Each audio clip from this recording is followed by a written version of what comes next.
মই দিলদাৰ আৰু আপোনালোকে চাই আছে নাগাৰী এণ্টাৰটেইনমেণ্ট আৰু বৰ্তমান মই আছো কলকাতাত চাব পাৰে আৰু কলকাতাত অহাৰ পিছত বহুত কথা শুনিলো কলকাতাৰ বিষয়ে বিভিন্ন কথা বহুতজন শুনিছে আৰু এতিয়া মই বৰ্তমান কেবত আছো আৰু কেব ড্ৰাইভাৰ দাদাজন ইমান বেছি ভাল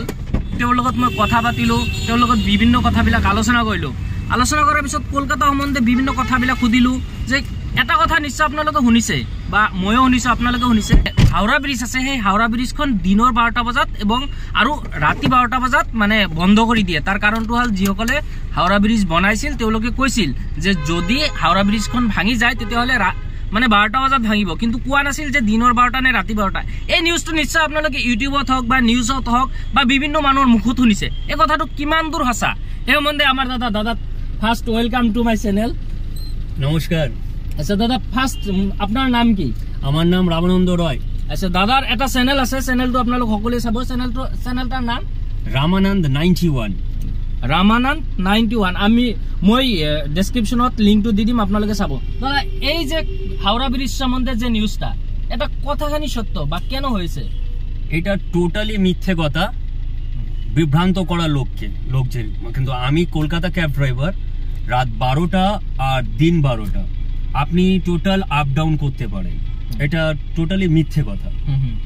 এটা কিছু লোককে গুমরাহ করার জন্য এই কথাটুকু বলা হয়েছে ঠিক আছে তো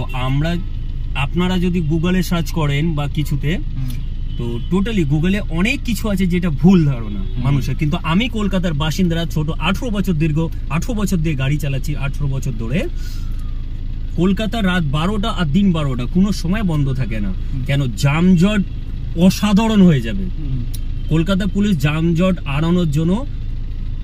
চালু করে রাখে আচ্ছা দাদা আরো একটা প্রশ্ন যে এই মানে এই কথাটা এভাবে প্রচার কখন থেকে হলো তোমার কিছু আইডিয়া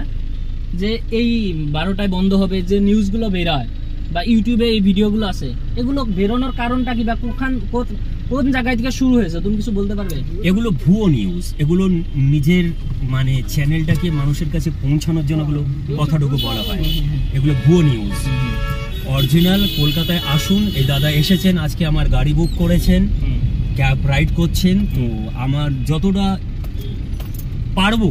আমি তাকে সে মতো আমার কলকাতা দেখাবো কলকাতার ব্যাপারে বলবো কোনটা ভুল কোনটা সত্যি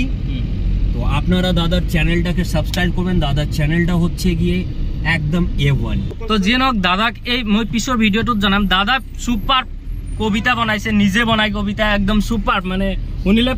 পাগলা হৈ যাব মই এনেকুৱা ধৰণৰ কবিতা শুনিছো দাদাৰ মুখৰ পৰা হেতু মই পিছৰ ভিডিও এটাত আপলোড দিম তো যিসকলে গম পোৱা নাছিল বা ময়ো গম পোৱা নাছিলো যে কলকাতা সম্বন্ধে এই কথাটো হাওৰা ব্ৰিজ ৰাতিৰ 12টা বজাত আৰু দিনৰ 12টা বজাত যি নিউজ বনায় বা যেনেকুৱা ধৰণে বন্ধ থাকে বুলি কোৱা হয় এটো সম্পূৰ্ণ একদম 110% ফেক নিউজ গতিকে এই সম্বন্ধে কোনো মানে একো নকৰিব এইবিলাক কেৱল নিজৰ চেনেলটোৰ ইউটিউবত তো আজিকালি জিটি নিউজ বনি যায় নিউজ জিটি কথা কৈ থাকে গতিকে এইবিলাকৰ কোনো ভ্যালু নাই এইবিলাক কথা একদম টোটালি ফেক নিউজ তো ভিডিওটো চাই কেনেকুৱা পালে যদি ভিডিওটো ভাল লাগে তেতিয়া লাইক কৰি নাপাৰিব আৰু আপোনালোকে কি ভাবে এনেকুৱা ধৰণৰ নিউজবিলাক আপোনালোকে শুনিব পাইছিল না নাই কমেন্টত জনাবলৈ একদম নাপাৰিব ভিডিওটো সকলোলৈ শ্বেয়াৰ কৰি দিয়ক সকলোৱে চাওক আৰু চেনেলটো সাবস্ক্ৰাইব কৰি নাপাৰিব টিল দেন টাটা